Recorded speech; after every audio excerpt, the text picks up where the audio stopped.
9:09 de la mañana. Estamos nuevamente con todos ustedes en esta mañana, ahora ya con la mesa servida para empezar. Llega a Buen Día Litoral la mesa de intercambio, donde cada opinión es responsabilidad de quien lo dice. Hoy con los doctores Giancarlo Montaldo y Fernando Dotti en estudios. ¿Cómo les va? Buenos días.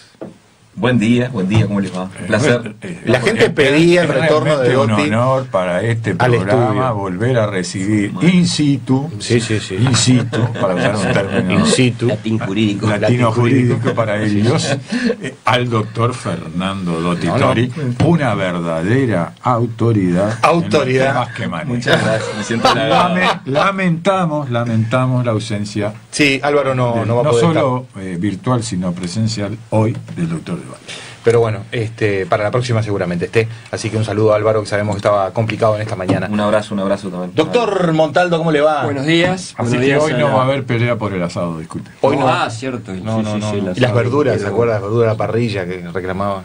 Bueno, buenos días a la audiencia que nos acompaña todas las mañanas, en este caso de la mesa de los miércoles. Y bueno, y un gusto compartir con usted y bueno, la presencia in situ de Fernando, el doctor Fernando Dotti. Vio que hoy en la entrada de la radio había pasacalles, carteles, todo por el retorno al estudio. Bienvenido Fer. Tu presencia nos honra. Tu presencia nos honra. Yo no sabía qué era. No nos han hecho eso ni a nosotros. La producción no me había dicho que el doctor... Hay un club de fan particular. Ni a nosotros nos han hecho ese recibimiento, pero bueno, no importa. Eso habla de la importancia de las personalidades que tenemos en este programa.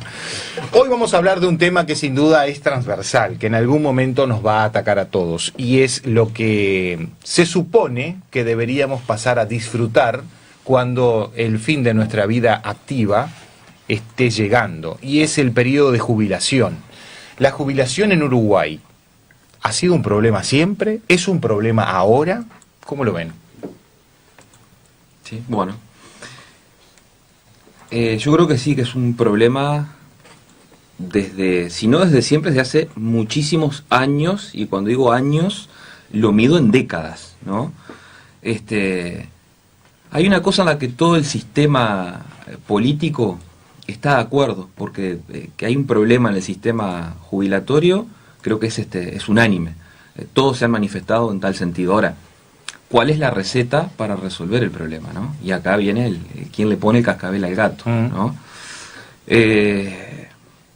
Un intento con la ley 16.713 del segundo gobierno de Sanguinetti, donde más o menos se trató de flexibilizar un poco el sistema de reparto, el sistema estatal de jubilaciones, el sistema de solidaridad intergeneracional también, como se lo conoce, que es aquel por el cual los activos de hoy mantienen a los pasivos de hoy y así sucesivamente, ¿no? Pero el tema es que ese sistema de reparto, yo lo digo en uno de mis libros, es una gran estafa al trabajador, ¿no? Es una gran pirámide de Ponzi. Es un sistema que viene dado de la Alemania de Bismarck, de finales del siglo XIX, que en su momento fue exitoso. Claro, pero ¿por qué? Porque la gente hace más de 100 años, la humanidad vivía en promedio... 50 años. Y sí, creo que 62 años era el promedio, la expectativa de vida. Entonces, ¿qué pasaba? Ahora en 80. Trabajaba hasta los 50. Exacto. Tenías 10 años más. 10, 12. 12 años más de jubilación y ya está. Entonces se suman dos cosas. Primero, la expectativa de vida creció, la población aumentó, el sistema se cae a pedazos, pero en ese momento fue exitoso. Entonces, ¿qué le permitía a los estados hacer caja? ¿No? Y con eso, bueno, fue que nació el estado de bienestar, se infló el gasto. Pero hay una cosa que hay que tener muy presente, y es que los trabajadores no ahorramos para nuestra jubilación. Nosotros pagamos impuestos. ¿No es un sistema de ahorro previsional? No. El sistema de reparto es sí. Claro, esa es la ley que recién nombraba Fernando, es lo que se quiso con hacer un mixto, ¿verdad? Es un sistema mixto a partir del cual esto entró en vigencia en abril del año 96. Primero de abril del 96. Entonces, a valores más o menos de 2020, fue como yo lo traté este tema en el tomo 2 de mis libros, decía, bueno, aquellos trabajadores que ganen por encima de 62.840 pesos, creo que era a abril del 20, ingresan al sistema mixto obligatoriamente, en donde uno después tiene la opción de elegir a qué AFAP va. Es decir, el sistema mixto, para que la gente lo entienda bien fácil, es del 15% de mis ingresos, no me pueden retener más de eso. Una parte va al sistema de reparto, al sistema del BPS, y la otra parte a la FAP de mi elección. Si no elijo una, el Estado por defecto me asigna una. Pero decía, pagamos impuestos, no ahorramos. Si fuera un ahorro, que sería este el ejemplo. Yo me muero hoy con 42 años, si fuera ahorro, mis herederos se quedarían con esa plata mía, ¿no? Ahora, si yo me muero, se la quedó el Estado esa plata. En un sistema de ahorro individual, por el contrario, ahí sí es ahorro, porque la plata que me retienen a mí de mi salario, de mis ingresos, va a una cuenta individual, una cuenta propia. Esta plata es de Fernando, no va a la gran bolsa del Estado para que se gaste en otras cosas, no solamente en el sistema previsional. Y esa cuenta además es inembargable, es propia, capitalizable, heredable. Entonces obviamente refleja mucho más la capacidad de generación contributiva que tuvo uno en su vida cuando va a la jubilación. Le cedo la palabra a Giancarlo, hay mucho más para decir, pero por ahora, como para hacer una entrada, lo dejo por ahí. ¿Qué visión tiene sobre el tema? Mira, yo voy a contar una anécdota, pues yo era estudiante allá de la Facultad de Derecho y no sé en qué año estaría, pero recuerdo que fui promotor de una de las AFAP, o sea, en aquel tiempo había que hacer una changuita para pagar, ¿no?, la estadía en Montevideo como estudiante. Claro, que no es fácil. Y recuerdo que había salido esta ley, bueno, la que en definitiva planteaba este sistema mixto, y bueno, salían a flote esta palabrita nueva, esta sigla de las AFAP, ¿verdad?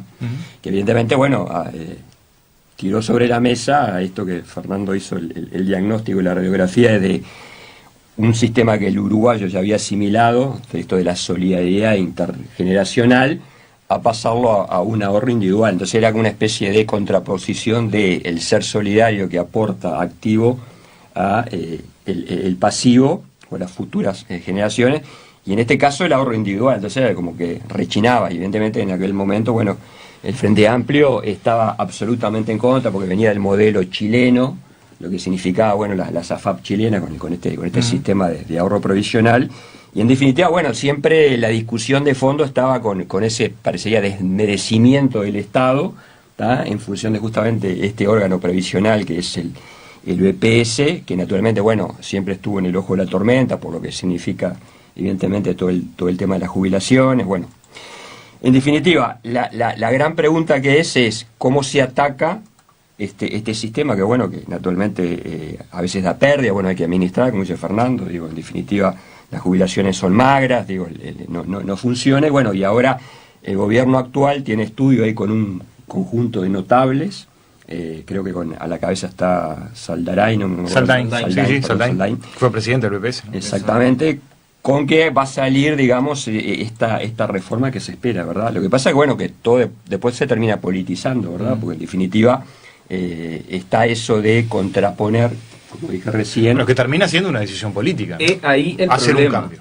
Ahí el problema. Cuando otros manejan la plata de otros. Entonces, miren, el Estado uruguayo, desde la primer pensión graciable que se otorgó en el año 39, al 29 de octubre del 18, había otorgado un promedio de 10,28 pensiones graciables por año desde el 39 ininterrumpidamente hasta el 18. ¿Qué son las pensiones graciables? Son aquellas que, por definición propia del gobernante o de la autoridad de turno, se decide otorgarle un subsidio o una pensión a una persona por algún tipo de condición especial. Sin haber aportado. Ahí va, puede ser una figura, puede ser una personalidad, hay deportistas destacados por sus hazañas, bailarines, cantores de tango, que tienen pensiones graciables sin haber hecho un aporte para ello. Y son pensiones regularmente buenas. Y eso lo que genera no son magras. Eso es eliminar los incentivos para que haya aportes. Eso termina generando evasión. Ahora, si hay evasión, hay menos recaudación. Y si hay menos recaudación, hay que sostener este aparato. Se sostiene con impuestos, que se lo traslada al sector privado, que es al que lo incentivaste para que no genere, para que no aporte. Es un círculo vicioso. Entonces, el modelo ideal, te dejo, El modelo a seguir es el modelo chileno, después explico por qué. Bien. En el libro, ¿te acordás, hermano, de Ignacio de Posadas? Cuenta el viaje a Chile que hacen ellos en el 89, cuando el doctor Lacalle Herrera gana la elección, para ver en el lugar algunas reformas estructurales que Chile había instrumentado. Todavía Chile estaba bajo Pinochet, bajo el gobierno de Pinochet. Realizan los proyectos de reforma de la seguridad social que no son aprobados, el Parlamento no los aprueba en ese periodo, y son la base de la ley que se reforma en el 96. También lo dice, y creo que es así, el gobierno del Frente Amplio firmó un compromiso con el Fondo Monetario Internacional durante su periodo de gobierno de reformar la seguridad social como una de las reformas estructurales que el país necesitaba o necesita. Y no lo logró porque no obtuvo los consensos internos. Ahora se ha creado una comisión que debía estudiar todo el sistema de seguridad social del país y proponer una reforma del mismo, que está presidida por el doctor Rodolfo Saldain, expresidente del Banco de Previsión Social y un jurista dedicado en su vida profesional a la seguridad social, y ya encontramos, antes que siquiera conozcamos una línea del proyecto de ley, que hay sectores de la sociedad que se oponen a la reforma. Que todavía no está. Que todavía no se conoce. Bien. Y hay quienes han anunciado incluso que van a juntar firmas contra esa reforma, cosa que, según parece, no es posible, porque las iniciativas económicas son privativas de los poderes ejecutivos y no sujetas a referéndum, eso lo saben ustedes mejor que yo, pero nos indica la magnitud del problema, de la discusión que se viene en el Uruguay a partir de que el proyecto efectivamente se presente, cosa que el presidente ya anunció que lo va a hacer. Entonces, va a haber un parteaguas, porque ya hay un sector que no acepta un cambio, en un sistema que todos sabemos que no aguanta más. Hay que ver cuál es la propuesta, ¿no? Ahora, si la propuesta es aumentar la edad de jubilación, eso es una solución, es parte del problema, es estirar la agonía. Bueno, pero es una de las opciones, ¿no? Sí, pero a ver, que te jubiles un poquito más tarde, para que el sistema recaude un poquito más. El sistema del 96 ya preveía que nos jubilábamos a los 65. Y en el 2008 se bajó a 60 de vuelta. Es decir, ya había ya habíamos aceptado que nos jubilábamos a los 65. Digo, porque yo entré en ese sistema, porque en abril del 96 tenía 39 años, por lo tanto, al no tener 40, ingresé en el nuevo sistema en ese momento. Por lo tanto, yo a partir de ahí me preparé para, a los 65 me retiraré. Un día descubrí que esos 5 años no existían más, podía irme a los 60, como mucha gente de mi edad lo hizo, y está felizmente jubilada. Felizmente. Y digo yo, porque sí. Yo como soy infeliz en mi trabajo, sigo trabajando. Aparte se financia con deuda. Todo eso lo que genera es que el sistema sea deficitario. Ahora, como el financiamiento se hace coactivamente, tomando deuda, parecería como que no pasa nada, pero esta cuenta alguien siempre la va a pagar. Entonces es un sistema que el sistema de reparto se cae a pedazos. Hay que girarlo 180 grados, porque si no, lo que hacemos es estirar la agonía, tomando deuda y endeudando a las generaciones futuras que no han nacido y que no han sido parte del proceso eleccionario que puso las autoridades que están hoy. Si uno lo analiza, si va a la raíz del problema, tiene una vocación profundamente antidemocrática, si se quiere, ¿no? Porque estás endeudando a gente que no ha nacido y que no ha participado de las decisiones que llevaron a... Yo creo, mirá, en todos estos temas que hablamos, y siempre hay temas colaterales que centran al Estado valga la redundancia, en el centro del debate, es que es en el fondo un tema cultural y filosófico, o sea, de asumir, digamos, igual lo sabes mejor que yo, de hecho has escrito ya 2 libros, ¿verdad? Y concebiré un tercero, debe estar en el horno. Ya lo tiene pronto. Bien, entonces sigue siendo, digamos, qué rol del Estado se asume y se quiere. Y también a veces hay una suerte también de doble discurso y hipocresía, ¿no? Digo, porque para la tribuna a veces uno saca la bandera del Estado presente, de la justicia social, en conceptos muchas veces que están bien floreados, porque digo, es lindo escribir sobre justicia social, es lindo, digamos, pretender que el Estado tenga ese rol, digamos, de equilibrio, ¿no? Pero digo, en la realidad manda, ¿verdad? Y eso hace que muchas veces estos conceptos que se manejan, inclusive en el tema previsional, si uno fuera a la raíz del problema, que va a la raíz del rol del Estado, necesariamente, esto que se está ahora anunciando, que es una reforma, debería tener una discusión ética, que eso es lo que yo veo siempre en función del rol del Estado. El Frente Amplio siempre, marcó una posición respecto a esta ley que tiene estos años, y ahora Ernesto está hablando de sectores del Estado, que políticamente el Frente naturalmente que va a asumir una posición que no va en la línea con la reforma que pretende el Estado. En definitiva, se discute mucho, pero me parece que en la cuestión intrínseca, ética del asunto, ahí me parece que en este caso, por ejemplo, yo le doy la mano a los liberales, la derecha a los liberales, en el sentido de que yo creo que siempre plantean un tema ético de fondo, o sea, cuando las discusiones tienen que ir a la raíz del tema, y no simplemente una posición de tribuna, ¿verdad?, para quedar bien, digamos, con un sector de la sociedad que después hay que pedirle el voto, ¿verdad? Exacto, por ahí pasa el tema, ¿no? Por eso es que cuanto menos poder tenga el Estado, que el Estado no somos todos, el Estado son el conjunto de burócratas que detentan el poder de turno. Pero vos tocaste un tema, Giancarlo. Pero hay que eso discrepo con el doctor. Hay que precisar los conceptos a veces. Todos, que no nos demos cuenta y que dejemos en manos de los gobernantes las decisiones es otro tema. Pero una de las cosas que me parece, por lo menos yo fui educado así, el Estado como tal no es nadie, porque en el fondo somos todos.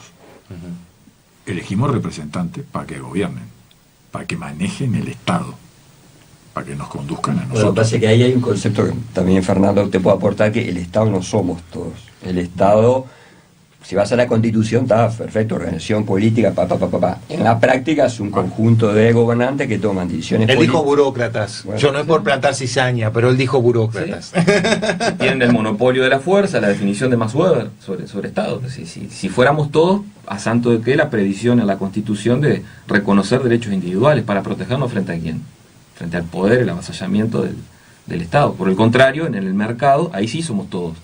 Cada vez que estamos haciendo elecciones o abstenciones de comprar en tal o cual lado, estamos generando información. También hay quien te puede decir que el mercado no somos todos, porque hay gente que queda fuera del mercado. Hay una porción de poblaciones que no puede integrarse al mercado. Cualquier persona de escasísimos ingresos, cada vez que elige ir a comprar a tal kiosco o a tal almacén, está siendo soberano y es parte del mercado. Está eligiendo, castigando a alguien por no ir a comprarle y premiando a otro cuando toma la decisión de ir a comprarle un kilo de yerba. Perdón que interrumpa. De hecho, el tema de precios, control de precios en Argentina, ajustar algunos precios acá en la economía uruguaya, o sea, siempre en este concepto que dice Fernando, digo, el mercado debería ser el que, en el juego de la oferta y la demanda, donde todos entramos a elegir, la propia naturaleza regular o sea, los precios se regulan solos. Cuando el Estado interviene es porque ya viene de antes un problema intrínseco en el sistema, donde la propia participación del Estado distorsiona después lo que quiere, en definitiva quiere. Pero vos tocabas un concepto, Giancarlo, de justicia social, que se habla y se manipulan muchas veces en estos temas que son muy sensibles, ¿no? Obviamente. Sí, claro. Vaya que lo es el tema de las jubilaciones. Claro. Hay 700.000 jubilados, ¿no? Claro. Pensionistas. Y te deciden una elección. Por supuesto, y ya pasó. Por eso es que no debería estar en manos del Estado, porque las decisiones están contaminadas. La reforma de las empresas un públicas. Artículo que te acuerdas que Perdón, en el año 92, en el 89, la reforma de la Seguridad Social, por reforma de la Constitución, para incorporar al ajuste de jubilaciones una paramétrica, fue votada por el 70% de la población. Y el Partido de los Jubilados, que todos tenemos alguno en casa, todos jugó fuerte. Sin duda. Y eso condicionó el futuro del país. Porque el gobierno siguiente, que fue el de la calle Herrera, tuvo problemas para ajustar las cuentas públicas por el aumento de las jubilaciones. Eso estaba en la Constitución. Se incorporó a la Constitución. Claro, se incorporó, ese fue el tema. Se incorporó, claro, ese fue el problema. Ese es el problema. Esa fue la solución que en aquel momento el Uruguay encontró. Pero el Uruguay la encontró. Porque fue abrumadora la aprobación de esa reforma constitucional. Entonces, somos hijos de nuestras decisiones también. No, sin duda, claro. Por eso que la batalla es cultural, primeramente, es necesario instalar estos temas y acercar otras opciones, porque yo estoy seguro que mucha gente, capaz que en el 89, recurrió a esa decisión porque no conocía otra alternativa, porque en el liceo o en la facultad, Giancarlo, ¿alguna vez nosotros estudiamos el sistema chileno? Nunca. No, bueno, pues yo era promotor y de mala palabra. Pero claro, entonces ahí está el tema. Yo era promotor de la SAFAP y ahí está el tema. Era difícil convencer a un trabajador que abrir una cuenta personal y tenías la tribuna al otro lado. Como nación, el liberalismo, como nación somos hijos muchas veces de las doctrinas que están de moda o que están establecidas. Pero cuando gobernaron los que estaban en aquella tribuna, el sistema siguió funcionando. No, claro. Y las administradoras de fondos de jubilación y pensiones no se modificó. No. Entonces, yo creo que sí que hay algo de cultural en caer en la cuenta que muchas veces se dicen las cosas, pero cuando llega el momento de hacer, no las hacemos. Porque cuando uno llega al gobierno, y esto modestamente es una experiencia personal, a todos nos ataca el pragmatismo. Y todos bajamos un cambio respecto a nuestros ideales. Tanto los extremadamente liberales como los extremadamente estatistas. En el gobierno son bastante más pragmáticos de lo que se esperaba de antemano, ¿no? Vamos a continuar con este tema. Nos habían quedado algunos temitas ahí medios colgados con respecto al sistema. El análisis del sistema yo creo que quedó bastante claro en esta primera intervención. Bueno, hacia adelante, ¿qué hay? Déjame interrumpirte. Sí. Sentimos siempre el mismo comentario, ¿no? De un jubilado que tenemos en la familia, siempre dice, ¿verdad? ¿Cuántos años de trabajo? ¿Cuántos años de aporte? ¿Cuántos años de vida sacrificada? ¿Cuántos años de que me partía el lomo? Sí. Y me vengo a jubilar. No son aportes, pagó impuestos. Claro, sí. No aportó, pagó perfectamente. Pero digo, vos fijate esa frase que las escuchamos, ¿no? Sí, totalmente. Eso traduce, ahí si querés le das un barniz técnico al asunto, de que la persona está asumiendo un ahorro individual. O sea, porque cuando está hablando de esfuerzo propio, de toda una vida, de trabajo, bla, más allá que el sistema, en este caso, habla de aporte, Fernando, por supuesto, que le da el tema técnico, la visión técnica. En definitiva, la persona más allá que esté inmersa en ese sistema de solidaridad intergeneracional, está asumiendo en su propia, idea de que en realidad lo que pretendía es un ahorro, aporte, llamémosle, pero ahorro, en fin, para que después, llegado el momento de jubilarse, de pasar a la vida de pasivo, esa retribución propia del ahorro le rinda, los frutos de esos aportes. No como en definitiva sucede que como van volcado a esta bolsa de solidaridad, después el Estado no le retribuye con esa sensación de justicia que la persona entiende, sino que esto del sistema de solidaridad y todo lo que significa la burocracia y el peso del Estado, lo que después reciba como contrapartida económicamente sea absolutamente insatisfactorio. O sea, por eso yo creo que las personas siempre manejamos en un sentido legítimo la individualidad de que el esfuerzo propio es para el esfuerzo propio. No en este sentido de solidaridad que el Estado mediante... Pero se ha demostrado que no es así. Bueno, porque el sistema que estamos hablando, entre comillas, asumiendo una crítica, es pervierte la solución. Uno piensa hacia adelante, no siempre hay que pensarlo, porque seguimos vivos y tenemos un futuro, se supone. La solución, ¿cuál pasaría a ser? Porque el Banco de Previsión Social no solamente se encarga de las jubilaciones, se encarga de muchas prestaciones sociales de personas que no han realizado aporte para ello muchas veces y que salen del único medio de ingreso que tiene el Banco de Previsión Social, que es el aporte de los trabajadores y las inyecciones que el Estado hace a través de transferencias directamente de rentas generales para subsidiar en cierta forma el funcionamiento del Banco de Previsión Social. Bueno, pero si pensamos en un futuro, el futuro en este sentido no tiene mucho para pensar, ¿no? Aporta el Estado al Instituto de Previsión Social, al Banco de Previsión Social o a toda la previsión social. Porque aporta, si no, no funciona el sistema. Sí, claro. Es imposible. Ahora, todos los subsidios que el Estado da, algunos los trabajadores lo aportan de sus recursos. Sí, los seguros de enfermedad, por ejemplo, seguro de enfermedad, están incluidos dentro de los aportes. Seguro de desempleo. Pero hay otras prestaciones del banco que el banco da. Y mi pregunta ha sido siempre, ¿los recursos los pone el banco? ¿Los debe poner el banco o los debe poner el Estado? Porque si las leyes dieron esa potestad o obligaron al banco a esa prestación, ¿quién paga la cuenta? Porque si la paga el banco se desfinancia más rápido. Ahora, si la puso el Estado para que la sirviera el banco y la tiene que servir el banco con sus recursos, es de perogrullo que se va a desfinanciar en el largo plazo. ¿Sí? Siempre, sí. ¿Cuál es el sistema entonces? ¿Es ir hacia un sistema más enfocado al trabajo de las AFAPs, por ejemplo? Para mí el sistema, lo decía antes de la tanda, el sistema ideal no hay nada. O el ideal es inalcanzable siempre, puesto que no hay verdades absolutas y permanentes, siempre no hay palabra final, dice el latinazgo, creo que citado por Horacio, nullius in verba, ¿no?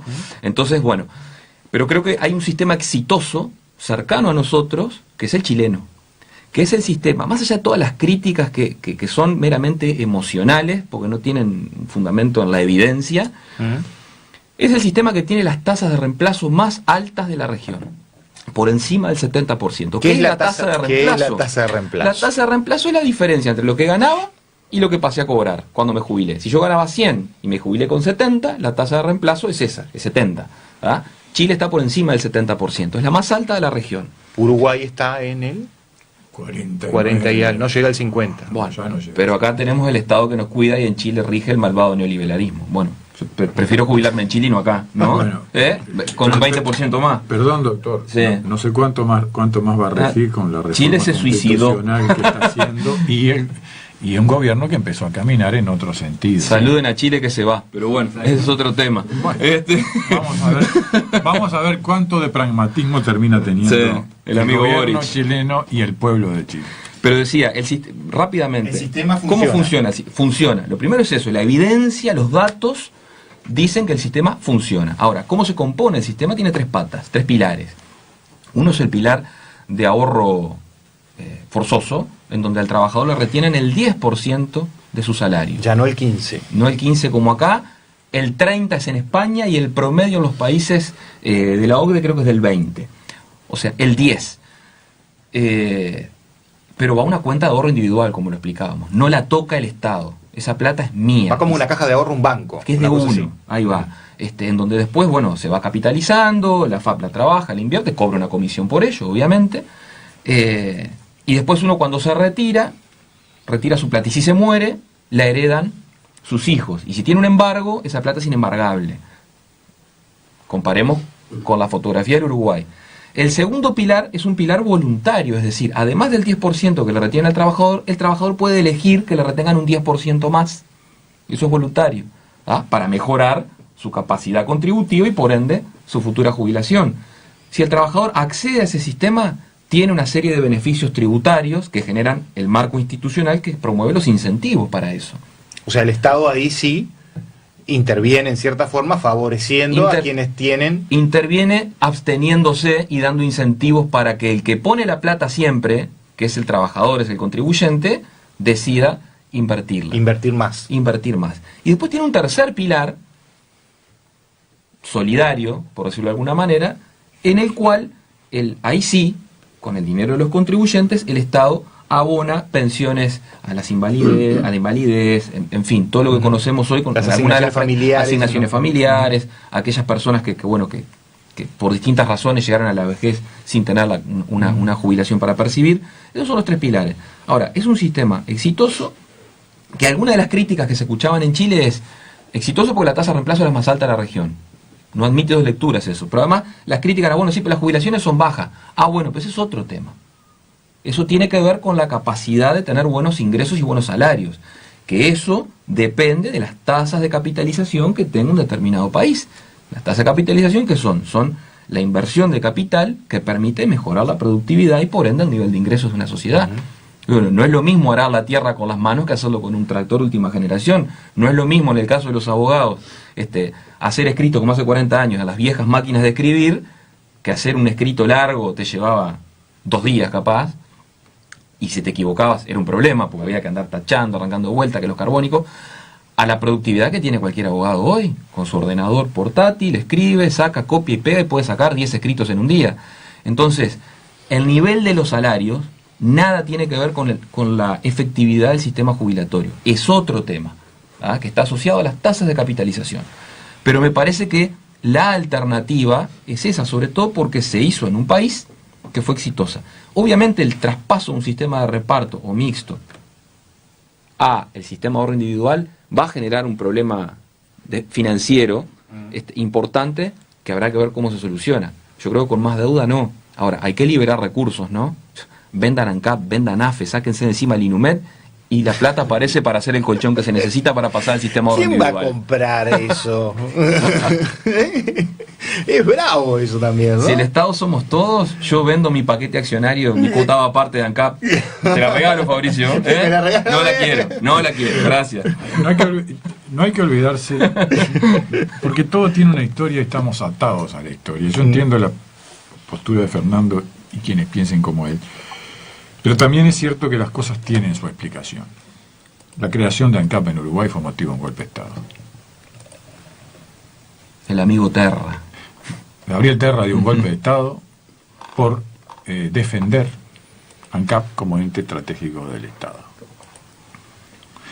Entonces, cuando en un país la creación de un ente, el ente petrolero, generó hasta un golpe de Estado, uno termina explicándose por qué tiene las raíces que tiene. Y obviamente había sectores del Partido Colorado, de la izquierda en aquel momento, que se opusieron, y sectores del Partido Nacional que se opusieron al golpe de Estado de Terra, como hubo sectores del Partido Nacional que apoyaron al golpe de Estado de Terra porque era una defensa de lo nacional. Sí. Terra, el herrerismo en aquel momento. El Senado de los 15-15, ¿te acordás? Ahí está, el doctor Luis Alberto Herrera, en defensa de lo nacional, considerando el petróleo estratégico del Estado, dieron un golpe de Estado. Entonces, también eso nos pesa. Quizás no a las generaciones más jóvenes, como ustedes, pero en la nuestra todavía tiene peso. Explica por qué el Estado tiene el peso que tiene en nuestras cabezas. Sí. Sí. Simplemente para tratar de entender, no de justificar. No está claro el planteo, de entender por qué hemos vivido lo que hemos vivido. Miren que me he pasado 40 años tratando de entender algunas cosas y hay cosas que no me resultan fáciles.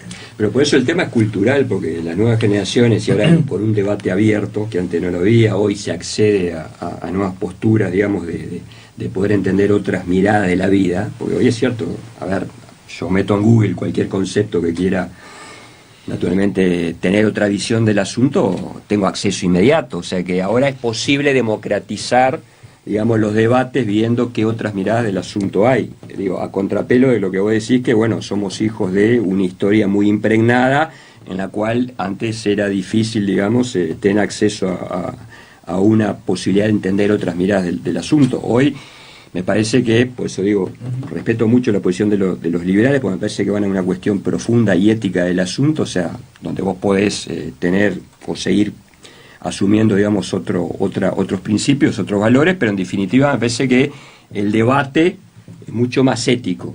Pero está, por lo que acabas de decir, sí, generaciones que hoy tienen, por supuesto, otra edad, están arraigados esa... Te complemento, Giancarlo, brevemente, 30 segundos. Si además la currícula estatal, la currícula oficial, obligatoria, no permite analizar estos temas dando otra visión, y te adoctrinan con el tema de que el sistema de solidaridad intergeneracional es lo único, lo mejor, y bueno, obviamente, no, claro, es difícil no podemos poner la carreta delante de los bueyes. No, claro. Por eso es que la batalla es cultural, primero. Y la reforma también, además del sistema previsional, tiene que ser educativa. Ahora tiene que haber libertad para elegir. Esta reforma que se anuncia, bueno, a ver, digo yo que pondrá sobre la mesa todas las barajas, ¿verdad? O sea, para que se entienda a ver qué es lo que se pretende y, bueno, todas las miradas posibles, pero bueno, digo, ya sabemos que hay un sector de la sociedad, bueno, en este caso representada por el Frente Amplio, que bueno, que tiene su mirada muy crítica sobre este tipo de reformas, ¿no? Porque tiene una concepción, digamos, muy de lo nacional, en el sentido del protagonismo del Estado, con esa cultura de que de la solidaridad es, digamos, lo políticamente correcto, ¿no? Pero bueno, veremos a ver cómo sigue. Usted sabe que el día que la compañía eléctrica inglesa se fue del país y el gobierno la asumió, los legisladores de izquierda de esa época, del Partido Comunista y Socialista, promovían que se buscara una empresa privada que lo siguiera manejando. Bueno, eso pasó. Eso pasó en la década del 40. 50 del siglo pasado. Simplemente para ver cómo irán las cosas. Se nos terminó el tiempo. Yo soy el aguafiestas acá, ¿eh? Yo soy el aguafiestas. Vos apagás la luz. Yo apago la luz. Apago la luz porque tenemos tema para seguir hasta las 12 igual, ¿eh? Muchas gracias, doctores, por estar con nosotros en esta mañana. Gracias, doctor Dotti. Gracias, doctor Montaldo. Un gusto, como siempre. Y los esperamos el miércoles que viene. Muy bien, mucho gusto. En el estudio. Con mucho gusto. Saludos para todos. Vamos ahora a conocer el